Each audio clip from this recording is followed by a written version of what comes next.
ES25 interim financial reporting. ES25 ये नहीं बताता है कि किस एंटरप्राइज को इंटरिम फाइनेंशियल रिपोर्टिंग करना चाहिए, कितना फ्रीक्वेंटली करना चाहिए, कितना सून करना चाहिए। ES25 ये बताता है कि अगर किसी एंटरप्राइज को रिक्वायरमेंट है या फिर वो इलेक्ट कर रहा है इंटरिम फाइनेंशियल रिपोर्टिंग करने का, तो वो कैसे प्रिपेयर करेगा और कैसे प्रेजेंट करेगा interim financial report. Interim period financial year से छोटा होता है। Interim financial report means a financial report containing either a complete set of financial statements or a set of condensed financial statements for an interim period. Content of an interim financial reporting: balance sheet, statement of P&L, cash flow statement, notes including those relating to accounting policies and statements and explanatory notes. बस difference ये होता है कि अगर वो complete set बना रहा है तो जैसे नॉर्मली बैलेंस शीट बनाया जाता है वैसे बनेगा, और अगर वो कंडेंस्ड बना रहा है तो फिर वो उसको छोटे फॉर्म में बनाएगा, हेडिंग्स सब हेडिंग्स मेंशन करेगा। Most important, periods for which interim financial statements are required to be presented.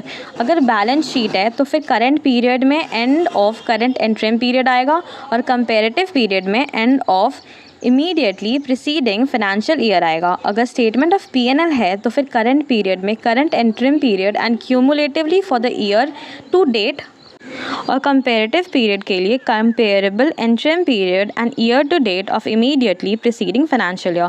अगर कैश फ्लो स्टेटमेंट है तो फिर करंट पीरियड में cumulatively for the current financial year to date, और कंपेरेबल पीरियड में comparable year to end to date of immediately preceding financial year. Materiality should be assessed while recognizing, measuring, classifying or disclosing any item for the interim financial report. Accounting policies should be same in the interim financial report, लेकिन अगर कोई भी changes होता है accounting policies में तो उसका description देना होगा, description of nature और effect of such change disclose करना होगा। रेवेन्यू एक इंटरिम पीरियड से रिलेटेड दूसरे पीरियड्स में डेफ़र नहीं किया जा सकता है, लेकिन कॉस्ट को डेफ़र किया जा सकता है।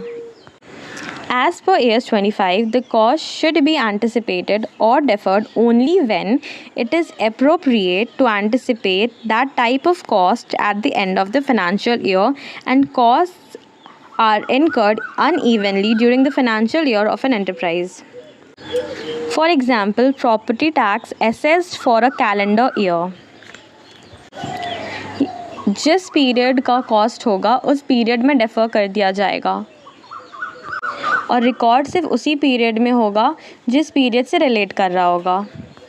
कोई भी चेंज अगर एस्टीमेट में है, जैसे एस्टीमेट किया था कि कोई लॉस होने वाला है और वो लेटर ऑन वो एस्टीमेट चेंज हो जाता है तो उसको रिवर्स किया जा सकता है।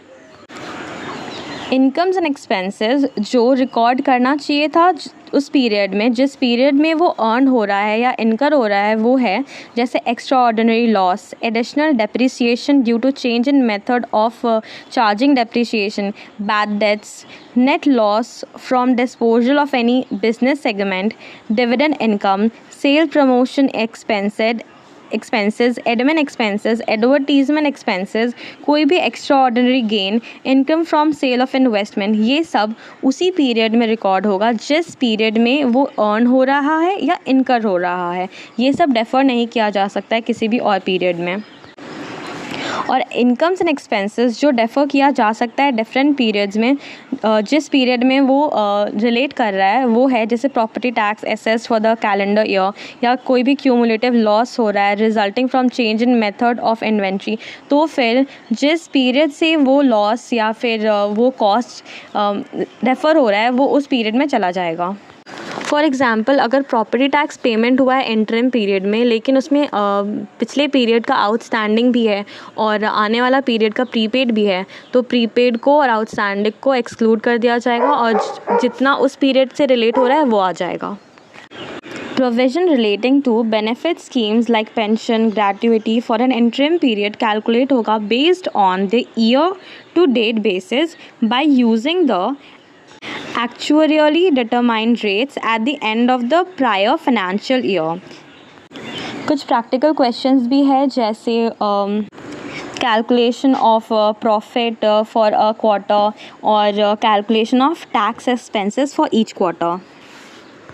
Refer ICAI study mat for those questions.